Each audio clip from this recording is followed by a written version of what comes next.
Got my eyes straight ahead, got my head in the game. With the red light on, I'm just waiting for the change. Keep my head down low. Hi, I'm j-fallon. This is The Slippery Slope, or you might be watching this on Aussie Police Watch. So a couple of stories came up, police stories came up. One is about New Zealand police, and it's a little practice that's been going on over there in New Zealand. Funny enough, another story came up about similar kind of practice, I suppose, that's been happening implemented in South Australia. Reminded me of something that took place. Of course, the practice isn't happening anymore, but in Queensland, they put out, Queensland, we put out a big report, we investigated, so put a stop to all of this nonsense. Yeah, of course. That's what they'll tell you anyway. I personally think it's still going on, but let's check out these. Let's check out these stories. And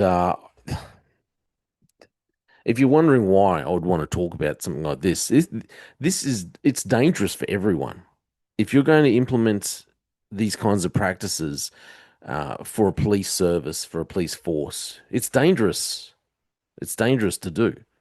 Remember, these are people who need to be able to think quickly, who need to be able to oftentimes face down danger, who need to be able to make decisions in a split second about whether they should draw their weapon or not, to be able to assess a situation very quickly. So you would think you'd want a high standard of recruit. Apparently, no. Apparently, you don't need that. And anyway, we'll check out these videos. A just-released audit of police recruits, an audit prompted by the Herald's reporting, confirmed breaches in police recruitment policy when it came to fitness, literacy and psychometric tests. The police minister and police commissioner were specifically questioned about dropping standards during Parliament's scrutiny week. Who gave the order to drop standards at the police college in order to try and deliver the 500 quicker? I don't think there was any. That is very operational, but just from my own viewpoint as minister, I don't think that there was any specific orders ever to drop standards. The minister's correct. There was no direction or order. Police Commissioner Richard Chambers later told reporters exemptions were applied by decision makers. I love that. No directional orders. It's semantics. No directional orders. That's a similar thing to what, I won't say the name, but another commissioner, kind of a similar wording that another commissioner made here in Queensland. Well, it wasn't a direction. It was just encouraged, maybe. Just, a couple of emails sent out that encouraged people to do things. It wasn't a direction. And we all know that, just because a commissioner sends out an email, encouraging you to do something, well, obviously you don't have to go along with it. In recruitment and others at Police College. He denied those in his leadership team told staff discretion could be applied. Were they informed or directed by anyone on the police executive? No, look, I'm not. There have been times in the past where discretion was applied. Was that understanding that it was okay drilled into them by anyone on the police executive? Sorry, say that again? Was that understanding that was okay to use discretion? Was that informed to those decision makers? Not that I'm aware of, no.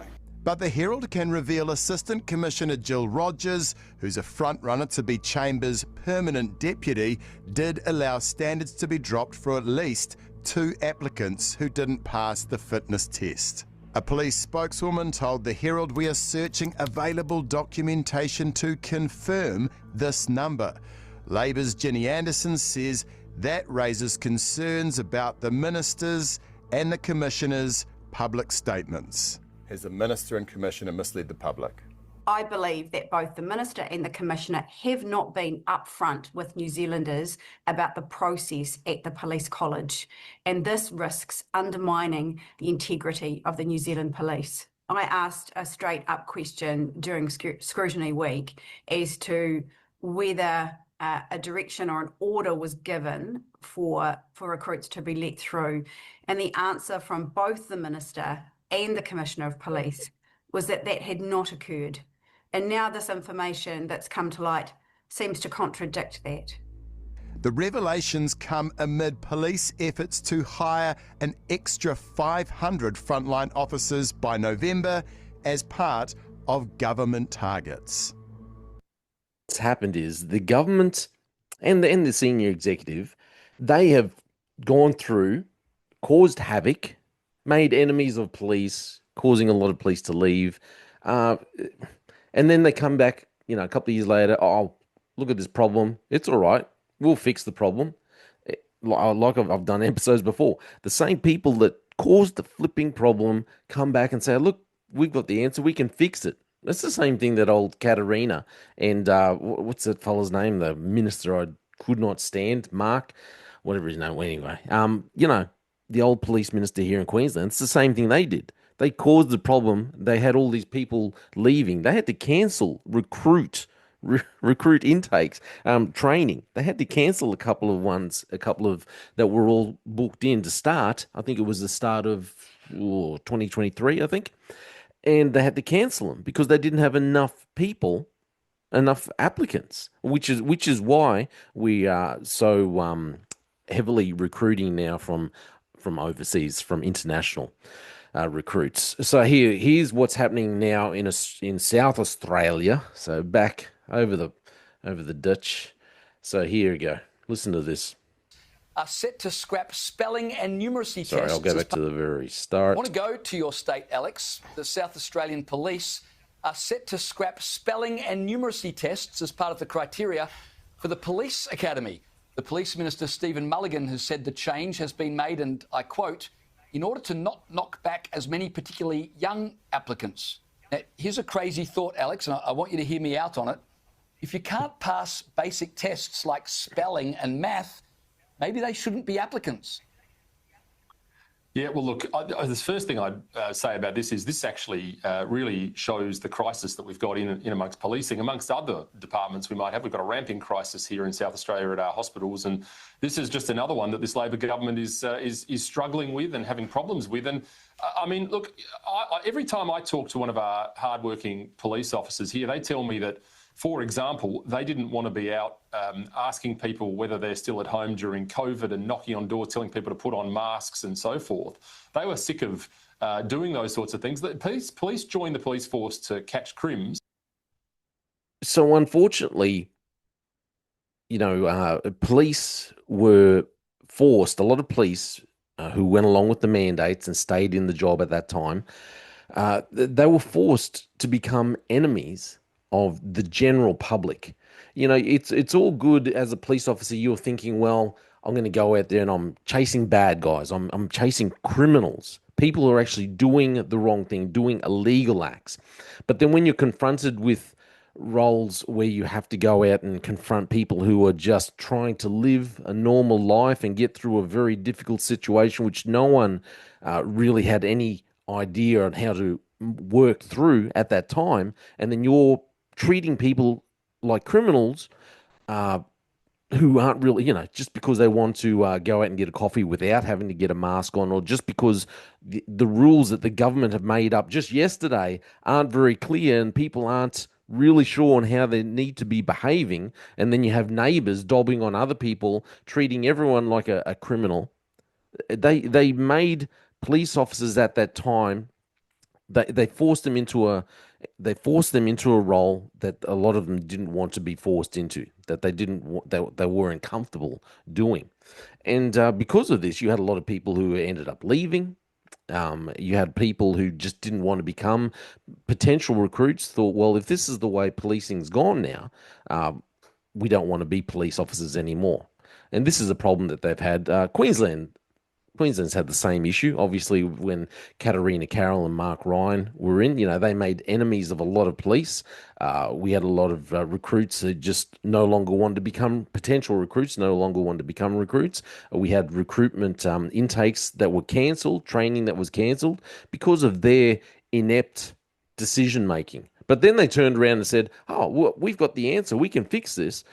And they glossed over the fact that they'd caused the problem. They caused the problem, but then they say, oh, we can fix it. It's all good. And this is what he's getting at here, I believe. And so there's a serious amount of disquieting amongst SA police ranks. You're absolutely right. The answer to this, if there is a crisis in numbers, is not to just lower the bar to a point where you've turned the police academy at Largs here into the police academy starring Tackleberry and Mahoney from the 1980s. That is not the answer here. And this Labor government is papering over this, which is a very, very serious problem. Law and order being one of the most important things a state government can be responsible for. I can't believe this story. I'm absolutely shocked, to be honest. Now, listen, don't for a second think that Queensland hasn't had the same issue. And we did it. We were doing this kind of thing even before the pandemic came out. This report that came out into discriminatory recruitment practices in Queensland that was going on because he didn't give a direction. It was just a suggestion, something like that. But the commissioner, they wanted to get a 50-50 ratio, so 50% male, female, 50-50. And it turns out that they were doing, they'd employed discriminatory practices in order to get it. They were actually just flat out lying. That's what was going on. So I'm just going to read, it's a bit too long to read the whole thing, but I'm just going to read parts of the investigation, the outcomes and recommendations. So this was given by the CCC, the Crime and Corruption Commission, into the practices by the Queensland Police Service. Remember, a lot of these people will still be working. A lot of these people in recruitment, senior executive, all the senior officers, they're still senior officers. They've still got, Anyway, so discriminatory recruitment practices CCC investigation revealed ample evidence to support the conclusion that during the period of December 2015 to around 2018, in October 2018, the QPS engaged in discriminatory recruitment practices to achieve the 50% female recruitment target. When it says discriminatory recruitment, what it did, it lowered the standards, like what South Australia police want to do, what New Zealand police are doing, did do. They lowered the standard because they couldn't get enough really good female applicants. So instead of thinking, well, you know what, we just want the best females, so we'll just go with what we've got because we want the best. No, they thought, no, we'll lower the standards and we'll take whomever. Anyway, overall, the investigation showed around 2,000 male applicants were subject to discriminatory assessment practices, which prevented them from progressing through the recruitment process over an approximate 18-month period from 2016 to end of 2017. Between 2016 and 2018, approximately 1,231 recruits commenced, comprising of 653 males and 578 males. If the various discriminatory practices had not been implemented, the CCC estimates approximately 200 more meritorious male applicants would have been successful in their attempt to join the QPS. So just in that time frame alone, there are approximately 200 females in the job that wouldn't have their position if normal recruitment practices, if discrimination wasn't employed, they wouldn't have a role. The thing is, there's all this other talk about who was to blame. What the thought process was going on there. Did the commissioner at that time, did he actually give a direction and all this thing? PO14 says that to achieve the then commissioner's direction, a mandatory quota for female applicants existed, and this was the then commissioner's intention. They're talking about Commissioner Stewart. Ian Stewart, that discrimination was necessary to achieve the quota. Discrimination was appropriate and lawful, and the discriminatory practices were, or at least should have been, in the contemplation of the then commissioner and other QPS executives.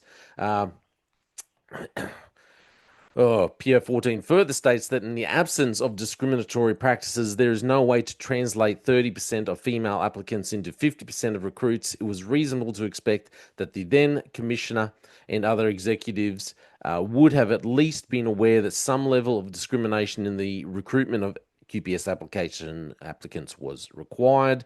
The evidence clearly shows that staff and management in the QPS recruiting section knew that discriminatory practices were used to achieve the 50% female recruitment target. I betcha most of them still have their jobs. The examples highlighted in this report all show how staff and management in the QPS recruiting section provided information that was evasive, misleading, and did not answer the questions asked. There was a lack of honest reporting. Oh, why would you have honest reporting within a police service? You don't need that. There was a lack of honest reporting to a host of audiences, both internal and external, to the QPS. Oh, staff members and managers of the QPS recruiting section consistently claim the reason they implemented this discriminatory processes to achieve the 50% female recruitment was because they had been directed by the then Commissioner of Police to achieve it. This was despite significant correspondence showing they also repeatedly referred to it as an aspirational target. Whatever. Listen, there was another section I wanted to go down. So, despite the misleading reporting, the QPS senior executives during that time showed a lack of sound governance. That's the executive, lacked sound governance. Mistakes were made, and the senior executives could have done more. You read this line and you're sitting there going, you know very well that nothing's going to happen. They're basically just giving them a bit of a soft landing. Mistakes were made. That's all. Just a few mistakes. No big deal. Just mistakes. You just screwed with a lot of people's futures, with their careers. It's just mistakes. Mistakes are made. You know, how could Queensland Police Service senior executives really be held accountable? Well, they weren't really held accountable, to be honest. The initial letter requesting implementation of the strategy from the then commissioner was ambiguous in its messaging around whether the strategy was aspirational or a direction. Like I said, because if you get a letter, if you get an email from a commissioner, of course you think, oh, it's just aspirational. It's not a direction at all. It's just, if you possibly could, don't go out of your way. Just if you want to do it. Of course, that's the way all commissioners' letters come across. Although this is denied by the then commissioner, that message was not clarified at any stage. The maths never stacked up and no one looked behind the numbers. No one. To translate 30% of applicants into almost 50% of recruits over 3 successive years raises the obvious question about whether discrimination was involved.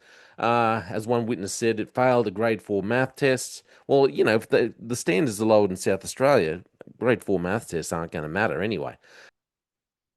So I love this. 316. Some of the core skills of a police officer are to have an inquisitive mind, check facts, probe and ask questions, and not to accept information at face value until it is proven. The actions of some of the QPS executives over that time could be seen to lack those core skills.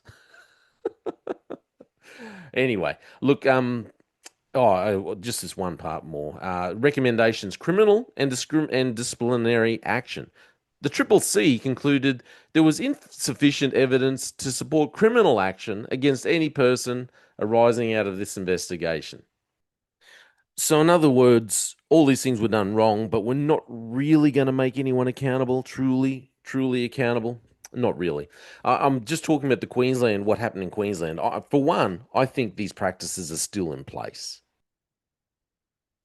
I think they just got the scapegoats that they needed, and then they've just moved on and they've continued the process. So why I'm showing you this is because you can see how they lowered the standards in Queensland. I think it's already still in place, but now they're doing this in New Zealand and South Australia. They want to lower the standards. The problem is when you lower the standards like this is why I believe Queensland has such a high, we have the highest rate of police shootings now across the nation. I firmly believe that we have lowered the standard to a point we've got far too many people, far too many females and males we've got far too many police who should not have had their job. So we've got all these people who, a few years ago, they wouldn't have made it through the assessment process, through the recruitment process. But because you've got people in there who aren't fit, who aren't really appropriate to work as police officers, they can't handle the pressure. They can't make decisions the way that you need to be able to make decisions as a police officer. They can't assess situations sufficiently, and they get into situations They can't handle situations. We have far too many police shootings. I think this is why we have it. You're going to see the same issues coming up in South Australia if they continue this practice in New Zealand as well. All you're going to do is see violence towards civilians being raised because you've got police in the job that shouldn't be in there. It makes it dangerous for the whole community. It makes it dangerous for good police who are in the job. If you're working with, I've worked with officers who shouldn't have been in the job, and it makes things dangerous for you because you have people who go and escalate a situation when you should be de-escalating. It makes things dangerous for you, makes things dangerous for the civilians that you're dealing with. You cannot have people who cannot, be able to think clearly, rationally, intelligently. You can't lower your standards like they're doing. Queensland's done it. We've paid the price, I believe, by having a higher amount of police shootings, the highest amount of police shootings across the nation. I think it's for a couple of years now. It's been going on. Queensland's had more police shooting civilians, more than any other state. At one point there, we had more than every other state combined. This is what happens when you lower your standards. This is what happens when you have governments that attack police. You know what happens when they go and attack police? They go and attack nurses. You go to a certain hospital in my district at the moment, and mate, their nursing practices and doctors' standards are very much below par. And I wouldn't say it's because of the nurses that are there. It's because they don't have the numbers. So many nurses just left the job because of the actions that the government took a couple of years ago, and we were in trouble.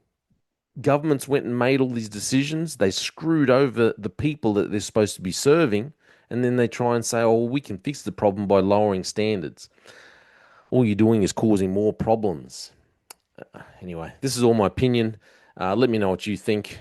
It's interesting going over that report by the CCC and seeing how little action has actually been taken, how people didn't actually have to answer, really answer. The people who are actually involved, who are actually responsible, didn't have to answer for it. And yet you're seeing how South Australia and New Zealand going down the same path, lowering the standards because they've all screwed up with their recruitments. Anyway, this is all just my opinion. I am j-fallon. Let me know what you think. Check out my music. I'm j-fallon, and thanks for listening. They just fuel a desire that will take me higher.